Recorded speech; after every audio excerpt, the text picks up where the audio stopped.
All right. Average grade on the test was an 80, which is pretty much the way it goes. I thought most of the grades were, I thought the grades were really good. Had about 5, 6 A's. I think the highest grade was a 96. So excellent work. Keep it up. There'll be more chances. We'll probably have another test come in maybe 2.5 weeks. We chapters 1 through 5, Palmentier generally puts chapters 1 through 5 together, and I don't like it because these 5 chapters are just so chock full that there's so many things that you can miss. So that's why I did chapters 1 through 3. Chapters 4 through 5 are going to be the major components of how to build or structure a channel system, and they are 5 key decisions. So chapter 4 is the concept of make versus buy. And chapter 5 is channel types, channel intensity, and dual distribution, whether or not you should distribute at the same time that your channel partners are. So before I go on, I have got our first of the position papers due, or the position papers. I'll start talking about them now. So what is a position paper? Okay. In MBA classes and in management, you have a lot of position papers, and what is their function and their purpose? Well, the purpose of a position paper is for you to be able to state strongly an opinion one way or another and to back it up with facts. And so the way that we do that is I will give you a statement, and then you in your groups, because this will be group action, and as a matter of fact, I'll give you time on Thursday to get together in your groups to reintroduce yourself, is to decide whether or not you strongly agree or strongly disagree. And that's what a position paper is for. So let me kind of introduce to you what the first one will be about. Oops.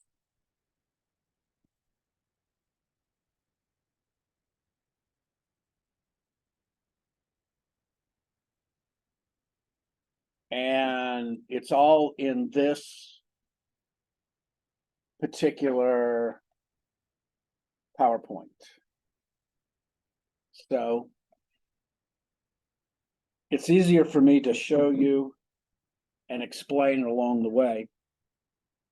So the first decision that you have to make is to decide either make or buy. So what does that mean, make or buy? Well, whenever we are in a traditional channel system, we have 2 choices. Now, anybody going to be going to get their master's? Oh, good for you. Okay. So one of the things that they're going to talk about when you're getting your master's degree is you're going to be told over and over again that success in planning or anything is to focus on the single core competency, the thing you do better, and buy everything else. In other words, you don't focus on anything that you can't buy from someone else. So it's not unusual why universities have started to let Cisco run their commissaries, to let Barnes and Noble run their bookstores, because universities are in the business of education, and they're not in the business of selling books or dealing food, except this university, because this university, those things are considered part of their key mission. So we buy food from farmers in and around the area, and that's one of the things that when you go to the commissary, you're promoting and helping local businesses. But it has to be part of your organization. There's a thing I tell my master students, where are the Nike factories? And the answer to this is there are no Nike factories. Nike has one thing. They are in the business for sporting apparel and for shoes and nothing else. So there are no factories that Nike owns. When Nike wants to be able to make a pair of shoes, they go to Indonesia, they go to China, they give the bids, and the factories make them, but the factories never own the licenses. Now, Nike does one thing that's kind of interesting. They allow those factories for a discount. They would allow them to make 10,000 more shoes and allows those factories to actually sell those shoes to Walmart. So it's not unusual, or it wouldn't be surprising that the pair of shoes that you bought at Walmart could be Nike without the swoosh, all right? So anyway, I'm going on about this. The whole point of this is basically to say that success comes down to focusing on your core and nothing else, and you buy from someone else, okay? There are exceptions. And the exceptions is whether or not, instead of buying everything, you make it. And that's what vertical integration is. Vertical integration is when one organization does all the work. They do the production, they do the sales, they do the inventory, they do the credit, they do the ordering, they do the information, they do all of those things. All 9-channel functions are all focused in one organization. That's what vertical integration is. Now you have two ways that you can do in vertical integration. You can start what's called forward integration or downstream work, where a manufacturer integrates the distribution function all the way down to the very end, or you can do it upstream, which is where a distributor or retailer produces its own branded product. So you can think of Amazon, you can think of Walmart and Sam's Choice. Those are the two ways in which you can fully integrate and have an organization own everything, all the channel functions from beginning to end. However, the traditional way that you do business when you're just focusing on your core is you outsource, all right? And so outsourcing is when an organization decides to buy their services from a third party. This is, by all accepted business practices, the standard way of doing business. You buy. That is the starting position. And so buy and make are two different endpoints on the same continuum. And when I start doing the slides for chapter 4, this will be able to be a little bit easier for you to understand. In the buy continuum, everything is outsourced, except whatever your core function is. Usually the manufacturer and the distributors in their arrangements, they have no sharing, no distinction, nothing whatsoever. It is it's the business equivalent, for the lack of a better way of speaking, it is the one-night stand, all right? It's just there and it's gone. But the truth is that in most major organizations, in most channel environments, there is what's called relational governance or quasi-vertical integration. In other words, quite simply is it's not just transaction after transaction.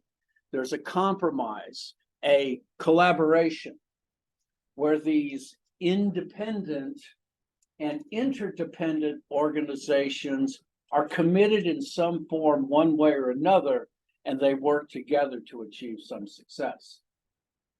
And so if you're going to look at relational governance, it's somewhere in the middle here.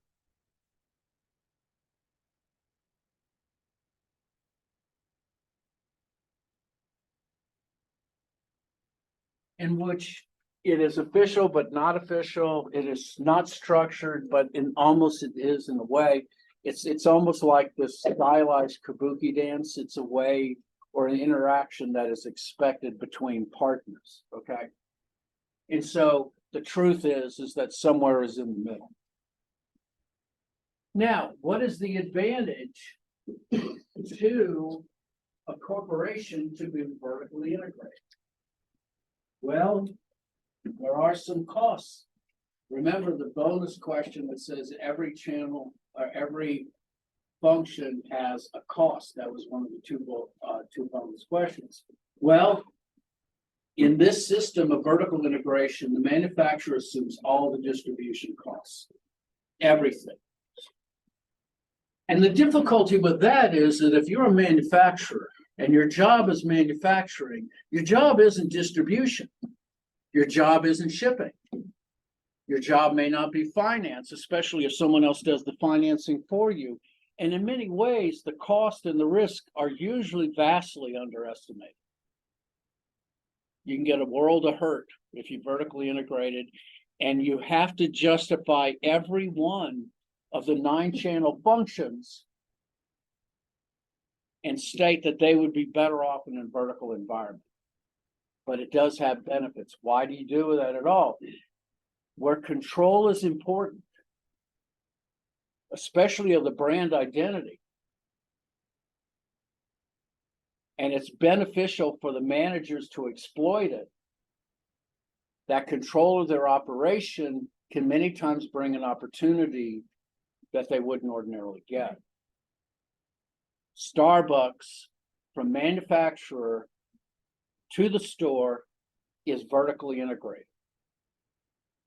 Now, of course, they don't grow their own beans, but they do buy their own beans, and they go about and they roast their own beans, and they have very good agreements with growers to be able to produce those beans. So there is reasons why. I mean, otherwise everything would not be, nothing would be vertically integrated. So there's the differences. The traditional classic structure, we'll talk about this in chapter 4, but I'm trying to lead this up to kind of build up to this first position paper question, because it has to do with electric vehicles. So electric vehicles are a paradigm shift, especially when it comes to selling vehicles as well. The ICE, the internal combustion engine, is dramatically different from the electric vehicle for several reasons.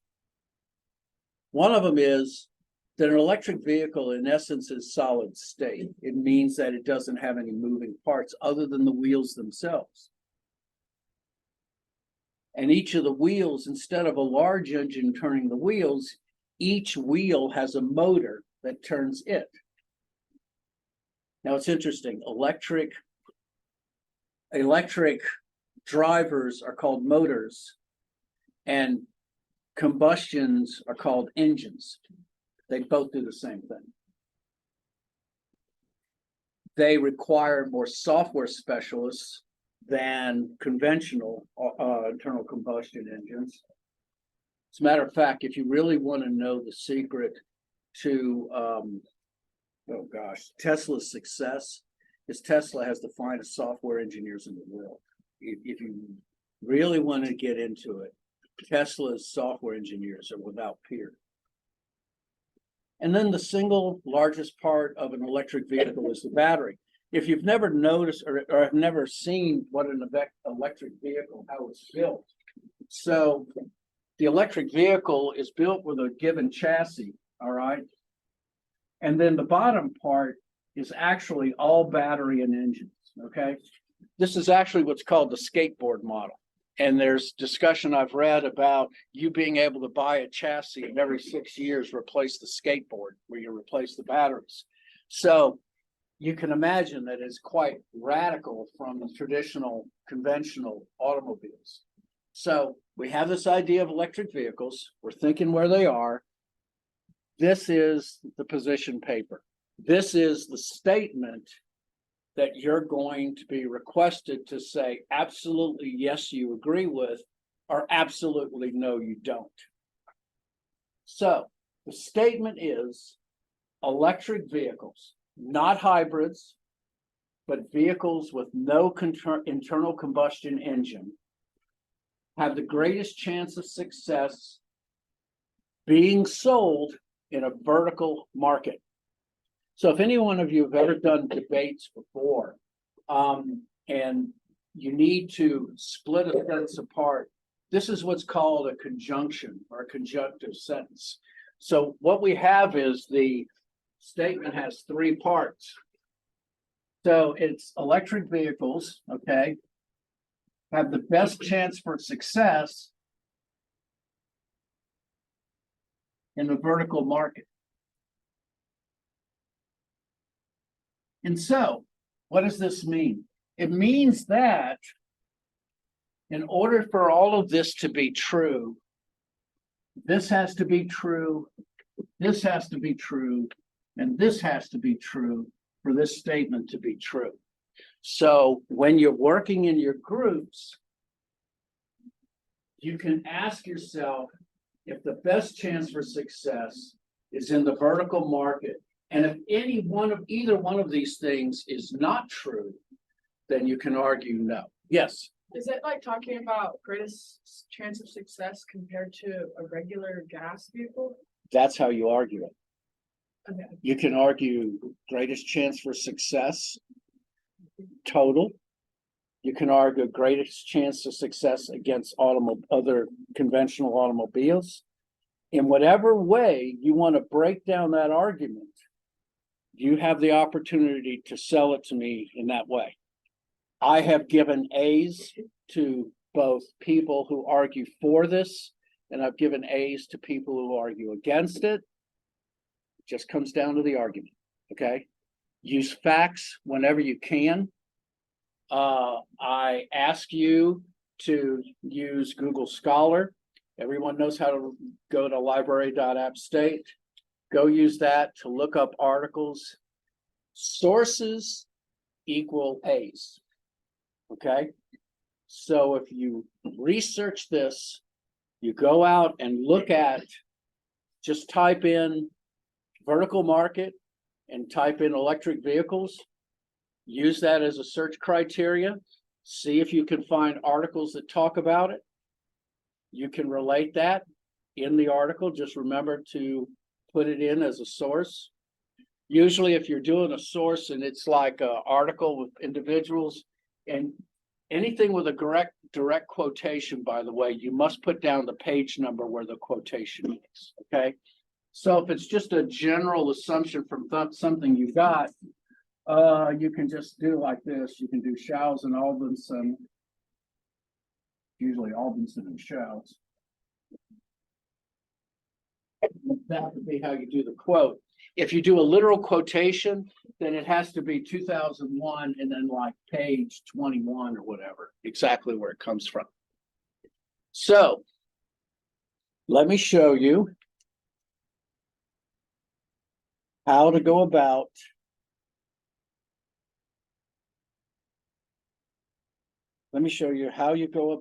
doing citations or doing references.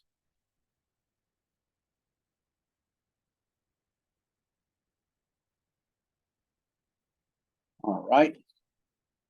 So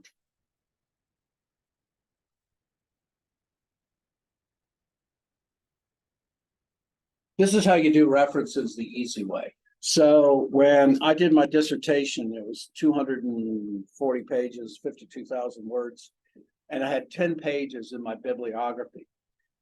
You can imagine trying to list those alphabetical, what it can do to you. All right. So I found this, and it took me to my doctoral program before I ever found it. And I don't know. So this is how you do it inside of Word. See references up there? All right. So this is how you do it in Word. Click references. And when you get to references, you'll see this area right here, and click on manage sources, and this will come up. So let's say you got 2 journal articles that you wish to cite. This is how you do it. So let's also say that it's a journal article. So you click new. No, it's not a book, it's a journal article. So the first thing is author. I'm gonna click edit, and I'm just gonna put in some names.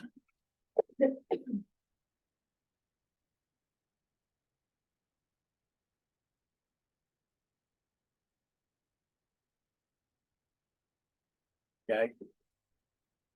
So you can, within this, if you need to, move them up or down in the rotation list. So there's your names. And let's say this is the title of the journal article.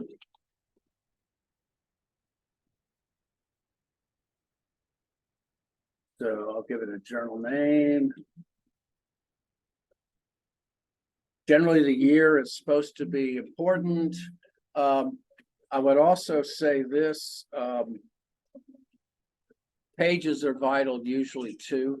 So make sure your pages are listed. And while nothing else is needed, if you click on all bibliographical fields, usually the volume and the issue are important, okay? Volume, by the way, took over for a year in a way, and issue is that journal within that year, okay? So I click OK, and now you notice I've got this entry right here. So let me just add one more to show you what it looks like.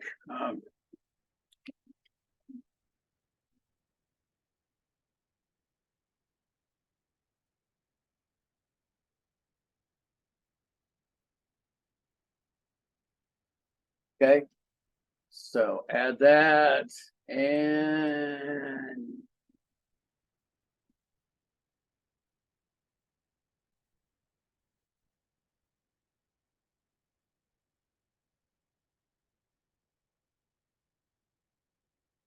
okay, and I roll the screen to look for volume and issue, and that'll be good. And so if you notice, I have it listed here, and I click close. Now, no, I don't need your help. Okay, so now I have that in there. How do I put it on this article? Do this, click bibliography, do insert bibliography, and there it is. All formatted, alphabetical order, everything done for you. Don't have to worry at all about formatting. See, you had a reason to come to this, okay? Now, what if I'm picky and I say, no, I don't want APA style, I want Chicago style. You come up here for APA, click on Chicago, and it changes it for you, okay? I just save you about 30 minutes, okay, or maybe an hour.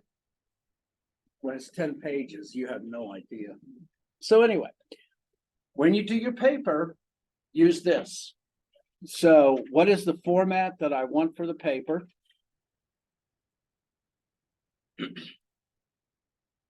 This is how I want it. I want the paper by your group, 600 words, no more, okay? Because that's a lot of words. If you think about it, I've got 2 full classes, and that's just calculate how many words that is by groups and whatever. So 600 words is enough for 12-point Times Roman, 1-inch margin, double space, please. These eyes aren't what they used to be. I need the double space, okay? Make sure on the very beginning to list your group members. You can list the position phrase first. That won't be counted in the 600 words. And then use the rest of the 600 words to justify your argument. Start by stating whether you agree or disagree. It can be the first sentence, and then the rest of the 600 words, the justification for it. I lean towards facts. And what is the best way of doing this? Well, define what a vertical market is. Define also what are the advantages of a vertical market. Define whether or not those advantages are appealing to the characteristics of an electric vehicle. And as I said before, you can be totally against it or absolutely for it. And I'll give you both A's if you give me good arguments, because that's all I care about. I don't care about you being right with me, okay? Because I'm one of those believers that I'm still thinking on this issue. And so generally, I think usually students have good thoughts about it. So we're all okay? Got it? Okay. Yes. Is there a certain amount of sources? As many as you can. I mean, I'm realistic. I don't expect 20 sources from a 600-word document. A couple, at least 3. I hate naming a number because, oh, he said only 2. That's a big, okay? If you do more, it's better, all right? If it helps craft your argument, you never know where things, will lead you. So, give me as many as you feel reasonable, okay? All right, so Thursday, we'll do our normal chapter 4. We'll cut off early, like at around 40 minutes, and give you a chance to get in your groups and kind of get chummy and start figuring this out together, okay?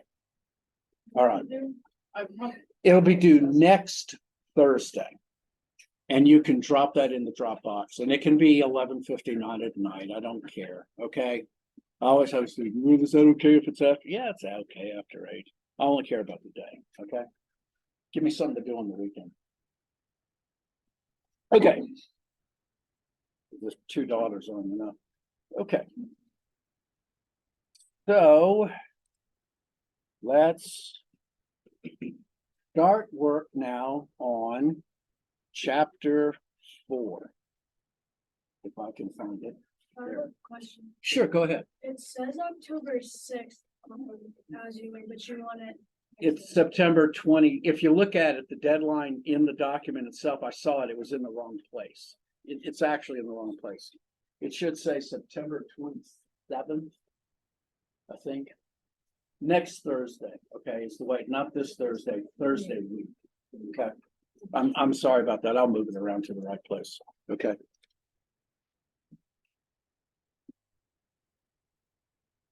All right.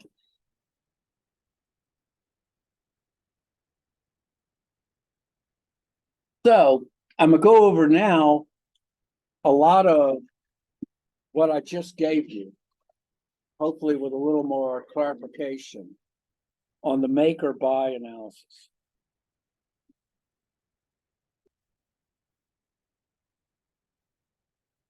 So vertical integration, once again, is one organization that does all the work. Production, sales, inventory, credit. Apple was traditionally a non-vertical integrated store until Steve Jobs in the 2000s came up with the Apple Store, and that is one of the instances where it's completely integrated all the way down. And I think I've mentioned this, the Apple stores are the highest grossing profit stores per square inch, and that includes diamond stores. So it gives you an idea how successful they are. And so, as I mentioned before, a downstream integration is when a manufacturer integrates all the channel functions all the way down. And a backward one is when a distributor or retailer produces its own branded source of product.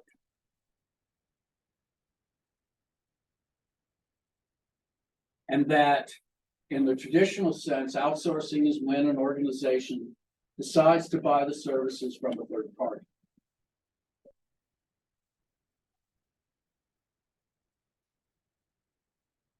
As I said before, this is the make decision.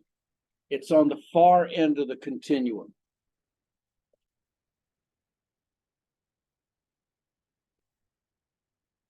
Vertical integration can be wildly successful or can be extremely difficult.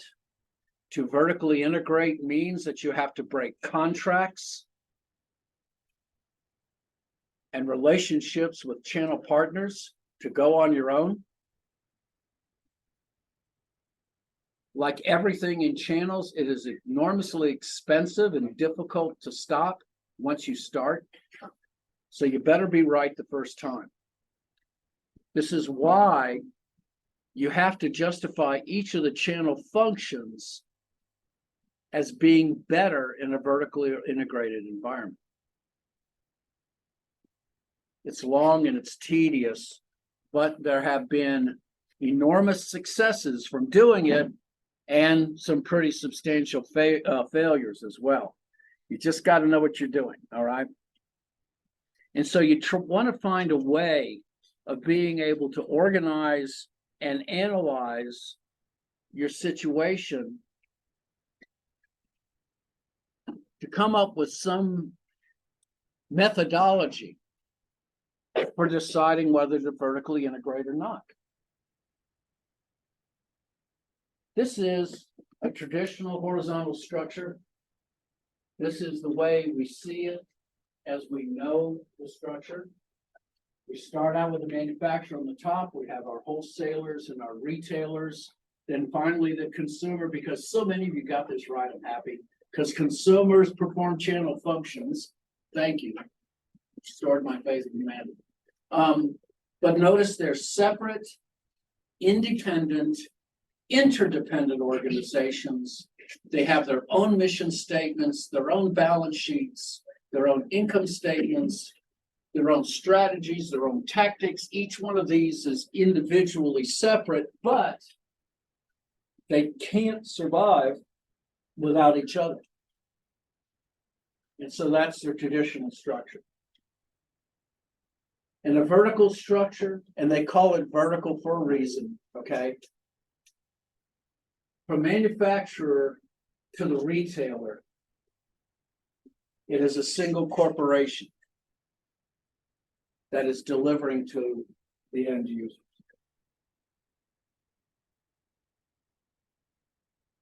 There has to be some good justified reasons for doing this.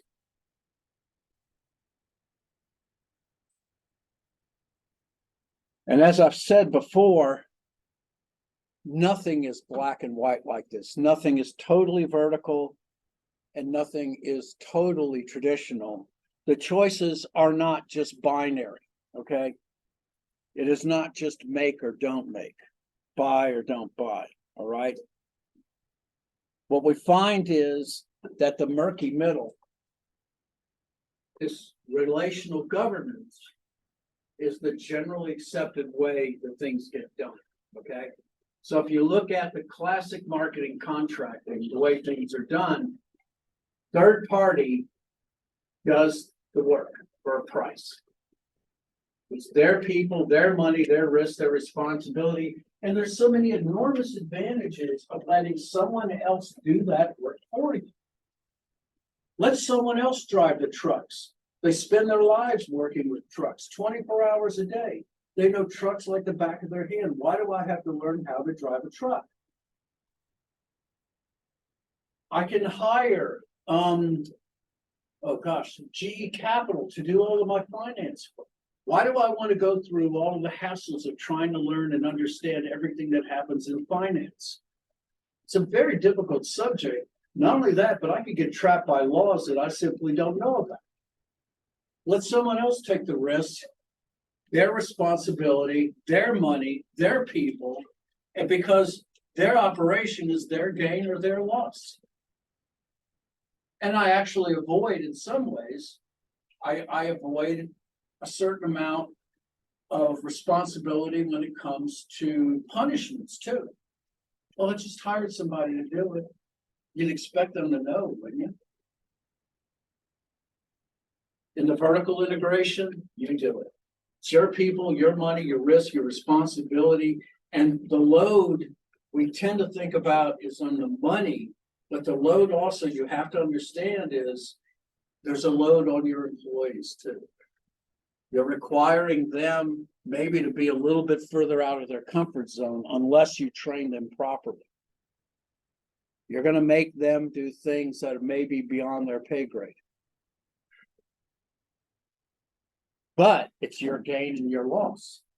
And so if you're a company like Apple that vertically integrated, it's biscuits and gravy. You've done a great job. It's fantastic. If you're Luxottica and you bought LensCrafters to be able to get into the, Luxottica is French, you buy LensCrafter because you want to get into the United States market, especially when it comes to retail consumers. You blew it because it is the cultures between the two organizations were just hopeless. They couldn't get along with each other. But as I said, once you're in the middle, there tends to be a sharing. And that's the good thing. You share the costs, you share the benefits, and you share reward together, which builds long-term relationships and a lot of success too. And so I'm trying to just point out once again that these things are sometimes more in the middle. So as I said, the buy position in its most polarizing is where every function is outsourced, every one of them. You even may not even manufacture the things that you have yourself. You may outsource the manufacturing, and you may be just simply a clearinghouse for goods. There are many of those, especially they're actually fronts, if you want to say, for lack of a better word, or they're collection places where they specialize in one individual category.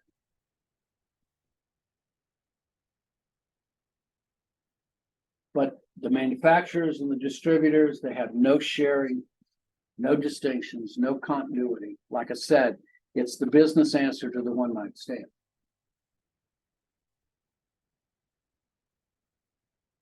And then once again, relational governance, the tendency, the willingness, unspoken or not, the desire to work together, to achieve a common goal, even from disparate industries.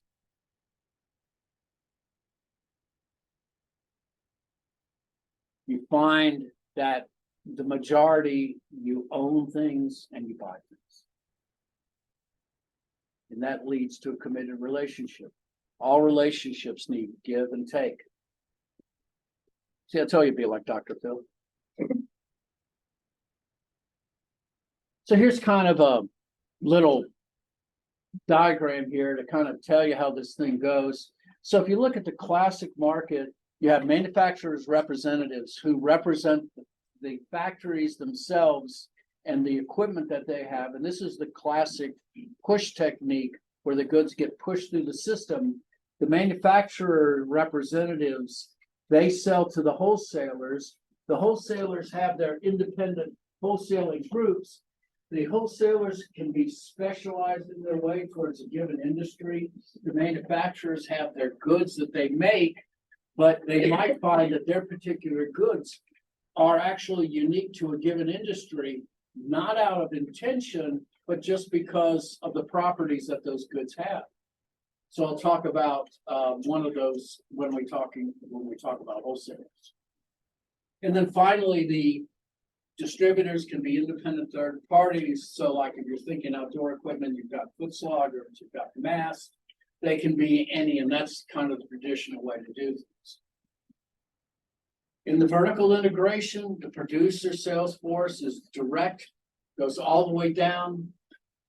The distribution is an arm of the producer, and ultimately it's a company store. But in the most common way, you have this sales agency that kind of works together.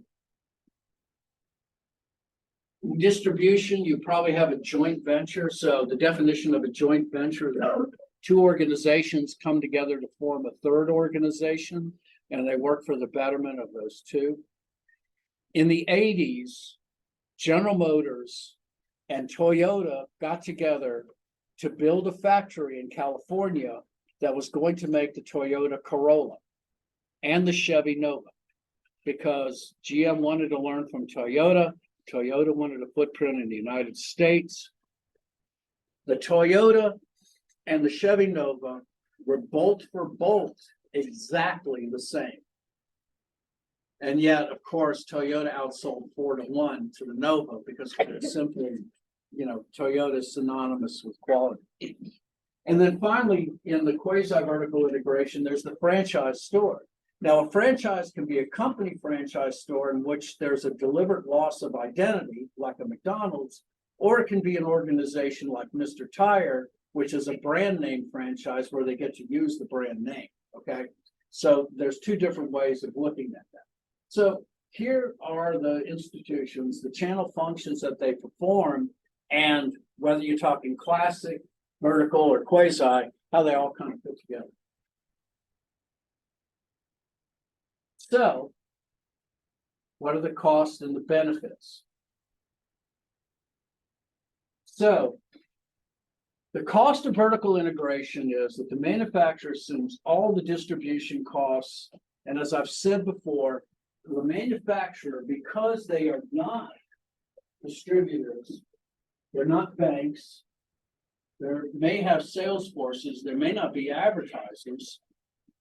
Many times the biggest risk in downward integration is that you underestimate the cost. I should also say forward use.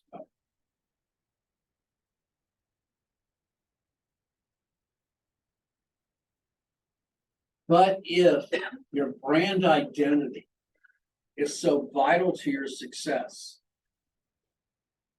that control is beneficial, then by all means you want to do it.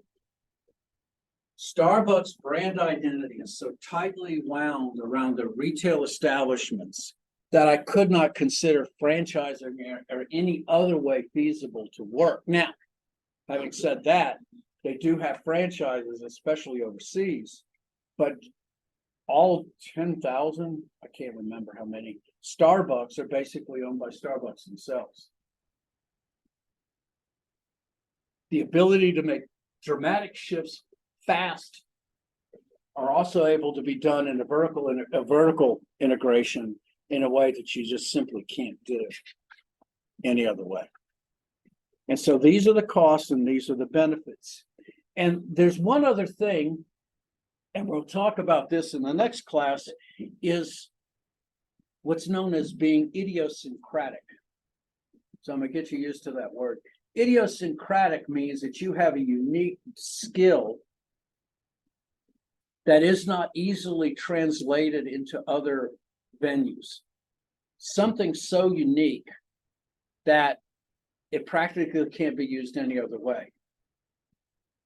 Anyone actually ever see someone tune a piano by ear? That is astonishing. Someone came and tuned our piano just by ear. And it's an incredible thing. It's that specialized skill. I mean, and that's a skill that doesn't necessarily translate into any other thing as well. Well, that's what an idiosyncratic skill is. It's unique, it's identifiable, and it's one of those things you surely don't want to give away either. And so something like that, idiosyncrasy, something that would translate well to a vertical market because it's something that you don't want to share. So when does it happen where it's good? So IBM, way back in those years before, IBM in the 20th century was one of the largest manufacturers of computers in the world. In 1983, IBM with Philip Don Estridge came up with the IBM PC. The Apple II had sold 600,000 in its lifetime. And within 3 years, the IBM PC sold 40 million. It granted legitimacy to the PC industry. There's a lot of stories I could tell you about it. One of the things that IBM did was they literally gave away the specifications to the PCs so that other manufacturers could make goods for the IBM PC, such as Seagate making hard drives. Seagate's almost 50 years old now. Hayes modems, Shugart drives. I mean, so many different things. IBM in 2001 decided they were getting out of the PC industry entirely, and everybody thought they were nuts. In 2007, IBM gave up the laptop division. They sold it to Lenovo. And so if you use a ThinkPad like I do, which I love, the ThinkPad is in essence the grandchild of the original IBM ThinkPads. However, IBM was not happy. Even though they were selling reasonably well, they were going through the problems that most manufacturers had. And this is the problem that they were having. So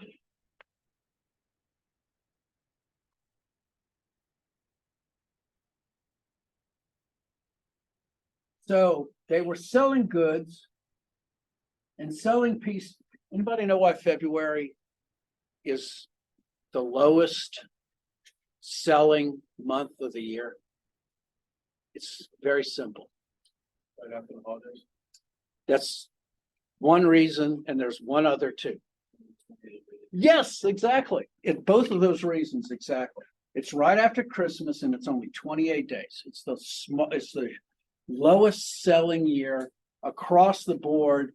So if you're ever in business and you see this bump in February, you go, oh, it's the shortest day of the year. Okay, so anyway, shortest month of the year. So you'll see all this in their sales going up and down and up and down and up and down like that. And the problem with IBM with all of this going on is that it's very difficult, especially when it comes to forecasting, to know where the future is going to be, especially when they were in PCs, when you couldn't go 6 months without the latest and the greatest. So what IBM did was they bought back all of their equipment, including their software, and they started doing maintenance contracts. So how much is a maintenance contract? A maintenance contract is generally 20 to 25% of the original selling price. So think about that. If you got a $400,000 machine, your maintenance contract is $100,000 a year, but it means that within 2 to 4 hours, I will have a response. So watch what happens now. This up and down does this. And that's because of the maintenance contracts. And that's the advantage. IBM, in essence, vertically integrated everything. They no longer sold equipment, but they sold the maintenance contracts along with the software. All right. And they've made out like bandits. All right. It's been wildly successful. That's why by the way, that's the reason why they're more than happy to give you your cell phones, because the maintenance contracts do so much more. All right. So anyway, IBM, they integrated downstream. They did away with the value-added resellers. They had the stream of maintenance contract win-win, but not always.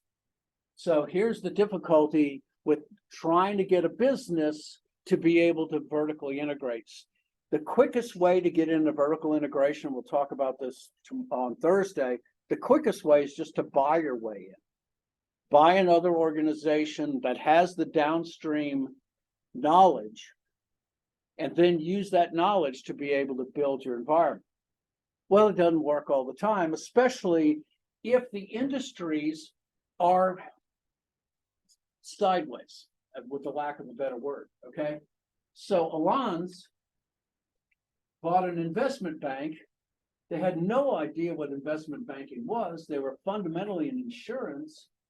So it didn't work, okay? The corporate cultures and just the shared knowledge were inconsistent with each other. So this is another one of a French manufacturer of knitwear for women. And they tried to transform themselves into a full line clothing maker, but they didn't understand the distinctions in the product line. And fashion takes experts, all right? Fashion takes study and experts, and they just weren't that. And so, yes, you can buy your way to success, but you better make sure you know what you're doing.